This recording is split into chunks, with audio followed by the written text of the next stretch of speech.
ሰላም ጤና ይስጥልኝ የተከበራችሁ የኮከብ ስፖርት ቤተሰቦቻችን እንዴት ናችሁ?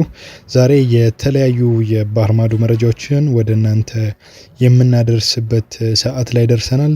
ማንቸስተር ዩናይትድን የተመለከተ እንዲሁም ጎረቤታቸው ማንቸስተር ሲቲን፣ ሊቨርፑል እና አርሰናልን የተመለከቱ መረጃዎችን ወደ እናንተ እናደርሳለን። የተለያዩ አዳዲስ መረጃዎች ወጥተዋል። የኬቨን ደብሮይነን የተመለከቱ መረጃዎች ወጥተዋል። ዩናይትድ የሚፈልጋቸው አጥቂዎች ተዘርዝረዋል። በክረምቱ ያስፈርማቸዋል ተብሎ የሚጠበቁት ይህንን መሰልና ሌሎች መረጃዎችን በስፋት እንመለከታለን። አብራችሁን እንድትቆዩ እንጋብዛለን። ማንቸስተር ዩናይትድን የተመለከተ መረጃ በማስቀደም እንጀምር። ማንቸስተር ዩናይትድ እንደሚታወቀው በክረምቱ የዝውውር ወቅት የፊት መስመር አጥቂ ያስፈርማል ተብሎ እየተጠበቀ ነው። ከስሙ ጋር እየተያያዙ ያሉ የተለያዩ ተጫዋቾች ከሰሞኑ እየተሰሙ እንደሆነ ይታወቃል። ቪክተር ዮኬሬሽን ጨምሮ ሌሎች አጥቂዎች ከስሙ ጋር እየተያያዙ ይገኛሉ። ቪክተር ኦዜሜን ጨምሮ ሌሎች አጥቂዎች እየተያያዙ ይገኛሉ። ዛሬ ደግሞ ማንቸስተር ዩናይትድ በሚቀጥለው የክረምት የፊት መስመር አጥቂ የማስፈረም በመስራት ላይ እንደሆነ አትሌቲክ ዘግቧል። አንድ ተጫዋችም ስሙ ጋር እየተያያዘ እንደሆነ ነው የገለጸው።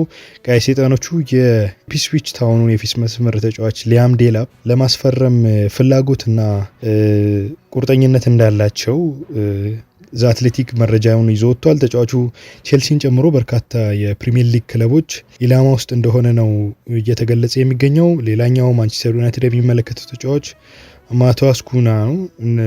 ተጫዋቹ በቻምፒዮንስ ሊግ መጫወት ፍላጎት እንዳለው ተገልጿል። ለዚህም ነው ማንቸስተር ዩናይትድ ተጫዋቹን የማስፈረም ፍላጎት እንዳለው እየተገለጸ ይገኛል። ተጫዋቹም በቻምፒዮንስ ሊግ መድረክ ሳተፋለው የሚል ፍላጎት እንዳለው ተነግሯል። ማንቸስተር ዩናይትድ ከማቲታ ጋር ስማቸው ቢያያዝም በግልጽ ተጫዋቹን የማስፈረም ፍላጎት አለማሳየታቸው ነው በአሁኑ ወቅት እየተነገረ የሚገኘው። ቪክተር ዮኬሬሽ በበኩሉ የማንቸስተር ዩናይትድ ኢላማ ቢሆንም እድሜውና የሚያስወጣው ወጪ ሌሎች አማራጮችን እንዲመለከቱ እያስገድዳቸው ነው የሚል መረጃን ዛሬ አትሌቲክ ይዞ የወጣው መረጃ አመልክቷል። ለማንኛውም ማንቸስተር ዩናይትድ በክረምቱ ማንን ያስፈርማል? ቪክተር ዮኬሬሽ፣ ቪክተር ኦሴሜን እና ሊያም ዴላፕን የትኛውን ያስፈርማል የሚለው ተጠባቂ ይሆናል። ወደፊት የምንመለከተው ጉዳይ ነው። ከማንቸስተር ዩናይትድ መረጃ ሳንወጣ የእንግሊዝ ፕሪሚየር ሊግ የ2024-25 የውድድር ዘመን የወርሃ መጋቢት የወሩ ምርጥ ተጫዋች ይፋ ተደርጓል።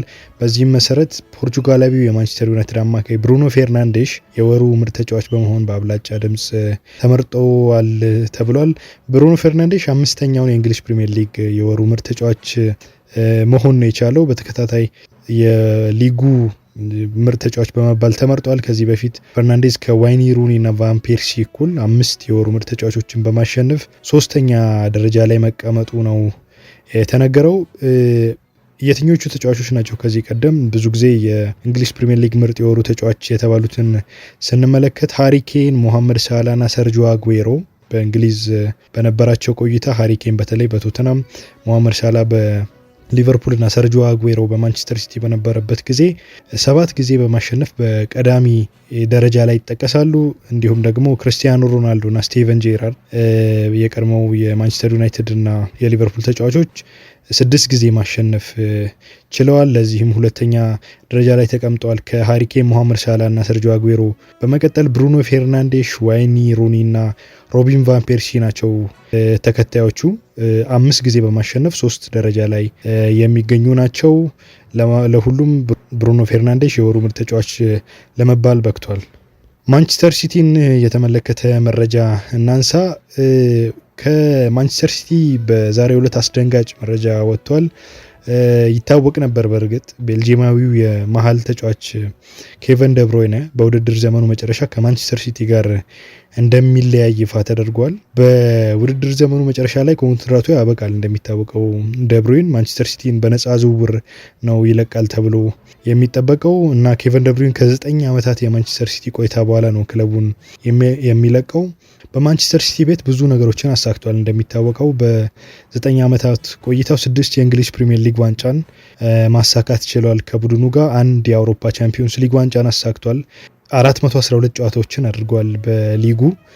በአጠቃላይ በማንቸስተር ሲቲ በነበረበት ቆይታ 106 ጎሎችን አስቆጥሮ 174 ለግብ የሚሆኑ ኳሶችን አመቻችቶ አቀብሏል እና ኬቨን ደብሩይን ምናልባት በማንቸስተር ሲቲ ታሪክ ከፍተኛ ክብር ሊሰጠው የሚገባ ተጫዋች ነው። የተጋጣሚ ቡድኖች ጭምር ትልቅ አክብሮት የሚሰጡት ተጫዋች ነው። ጋርዲዮላም ከኬቨን ደብሩይን በውድድር ዓመቱ መጨረሻ ላይ ከማንቸስተር ሲቲ ጋር እንደሚለያይ ካሳወቀ በኋላ በጣም እጅግ አሳዛኝ እንደሆነ ተናግሯል። ምናልባት ወደፊት በማንቸስተር ሲቲ ዘንድ ሐውልት ሊቀረጽላቸው ይገባል ተብሎ እርግጠኛ ነኝ። በኬቨን ደብሩይን ሐውልት ይቀረጽለታል የሚል ሀሳብ አለኝ የሚል አስተያየቱን ሰጥቷል ጋርዲዮላ። ዛሬ የሀዘን ቀን ነው የሚል አስተያየትን ነው የሰጠው ከደብሩይን ጋር በተያያዘ። ደብሩይን የማንቸስተር ሲቲ አንድ አካል ነው የሚል አሳዛኝ አስተያየት ሰጥቷል እና በቀሪው ሕይወቱ የክለቡ በር ሁልጊዜም ለሱ ክፍት ይሆናል የሚል አስተያየትን ሰጥቷል ጋርዲዮላ። ሐውልት እንደሚገነባለት አላውቅም፣ ነገር ግን ይህ እውን እንዲሆን ያለኝን ገንዘብ ሁሉ ለመስጠት ዝግጁ ነኝ። እሱ በዚህ ሊግ ከተጫወቱት ታላላቅ አማካዮች የምንጊዜ ምርጥ ተጫዋቾች መካከል አንደኛው ነው የሚል ሙገሳን ሰጥቶታል። ከዛ ውጪ ኬቨን ደብሩይን ባጋራው መልእክት ላይ ስሜታዊ የሚያደርጉ አንዳንድ ነገሮችን አጋርቷል። እርግጥ ነው ብዙ ለደጋፊዎች የሚገባውን ነገር አልሰጠንም፣ ግን እንግሊዝ እንደ ቤቴ ነው። ወዳጅ ዘመዶቹ፣ ደጋፊዎቹ የሚቻላቸውን ነገር ሁሉ እንዳለ ሰጥተውኛል። ክሻቸዋለሁ ብዬ አላምንም። የተቻለኝን አድርጌያለሁ። በጣም በክለቡ ደስተኛ ነበርኩ የሚል አስተያየትን ሰጥቷል። ኬዲቢ ከዚህ በኋላ ወዴት ይሄዳል የሚለው ጉዳይ ምናልባት እስካሁን ያልተገለጸ ነገር ነው። ከማንቸስተር ሲቲ ጋር በይፋ እንደሚለያይ ነው አሁን ያስታወቀው። ግን ወደ ሜጀር ሊግ ሶከር ወይንም ደግሞ ወደ ሳውዲ አረቢያ ሊግ፣ ሳውዲ ፕሮ ሊግ ሊሄድ እንደሚችል ከወዲሁ እየተነገረ ይገኛል።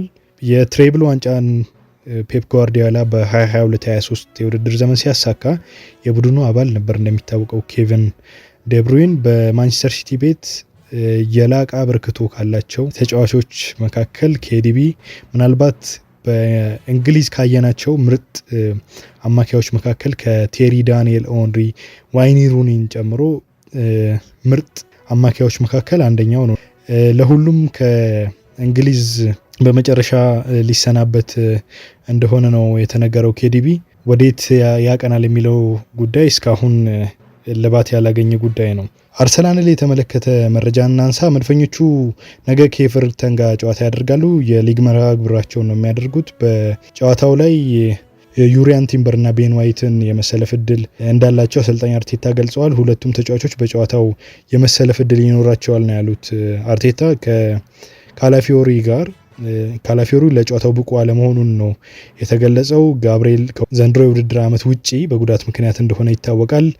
ነገር ግን ሁለቱን ተጫዋቾች መልሶ እንደሚያገኝ ተነግሯል። ወደ ማንቸስተር ዩናይትድ ዜና እናቅናና የማንቸስተር ዩናይትድ ዋና አሰልጣኝ ሩበን አሞሪም እሁድ ከማንቸስተር ዩናይትድ ጋር ግጥሚያ ያላቸው የማንቹሪያን ደርቢ እና ከጨዋታው በፊት አስተያየታቸውን ሰጥተዋል። በቅርብ ጊዜያት አነጋጋሪ አስተያየቶችን እየሰጡ ነው አሞሪም። ማንቸስተር ሲቲን ማሸነፍ እንፈልጋለን፣ የፕሪሚየር ሊግ ደረጃችንን ማሻሻል እንፈልጋለን የሚል አስተያየትን ሰጥተዋል። ከሁሉም በላይ ጨዋታዎችን ማሸነፍ አለብን፣ ሙሉ ትኩረታችንን በእሁዱ ጨዋታ ላይ ነው የሚል አስተያየትን ሰጥተዋል አሞሪም። ትኩረት የማደርገው ከማንቸስተር ሲቲ ይልቅ የራሴ ችግር ላይ ነው፣ እኛ ከነሱ የበለጠ ችግር አለብን የሚል አስተያየትን ነው የሰጡት። ኬቨን ደብሩይን ከፕሪሚየር ሊጉ ምርጥ አማካዮች አንዱ ነው የሚል ሀሳብ ሰንዝረዋል። ምናልባት መሻሻል ያሉባቸው ነገሮች አሉ፣ እሱን ብዙ ጊዜ ያስፈልገኛል የሚል አስተያየት የምሰጥ አይደለውም፣ እንደዛ አይነት አሰልጣኝ አይደለውም፣ ያንንም ማለት አልፈልግም የሚል አስተያየት ሰጥተዋል። ወደ ሪያል ማድሪድ እንሂድና አንድ መረጃ እናንሳ። ዩኤፋ የሪያል ማድሪድ ተጫዋች በአትሌቲኮ ማድሪድ የቻምፒዮንስ ሊግ ጨዋታ ያሳዩትን ያልተገባ ደስታ አገላለጽ ተከትሎ ቅጣት መጣሉ ተሰምቷል። ጉዳዩን ሲመረምር ነበር። እንደሚታወቀው ባለፈው ዩኤፋ ተጫዋቾቹ ላይ የአንድ ጨዋታና የገንዘብ ቅጣት ጥሎባቸዋል ነው የተባለው። በዚህ መሰረት ሩዲገር 40,000 ዩሮ ተቀጥቷል። ኪሊያን ኤምባፔ 30,000 ዩሮ እንደተቀጣ ተነግሯል። ዳኒ ሴባዮስ ደግሞ 20,000 ዩሮ የገንዘብ ቅጣት እንደተጣለባቸው ነው የተነገረው። ተጫዋቾቹ የተጣለባቸው የአንድ ጨዋታ ቅጣት በቀጥታ ተፈጻሚ እንደማይሆንና በአንድ ዓመት ውስጥ መቀጣት እንደሚችሉ ነው የተነገረው። ይህም ማለት ተጫዋቾቹ በቀጣይ የአርሰናል ጨዋታ ለቡድናቸው ግልጋሎት መስጠት እንደሚችሉ ነው የተነገረው። የኮከብ ስፖርት ቤተሰቦቻችን ለዛሬ ያዝናቸው አጫጭር ስፖርታዊ መረጃዎች ይህንን ይመስላሉ። በነገው ዕለት ሌሎች መረጃዎችን ወደ እናንተ የምናደርስ ይሆናል። መልካም ጊዜ ይሁንላችሁ።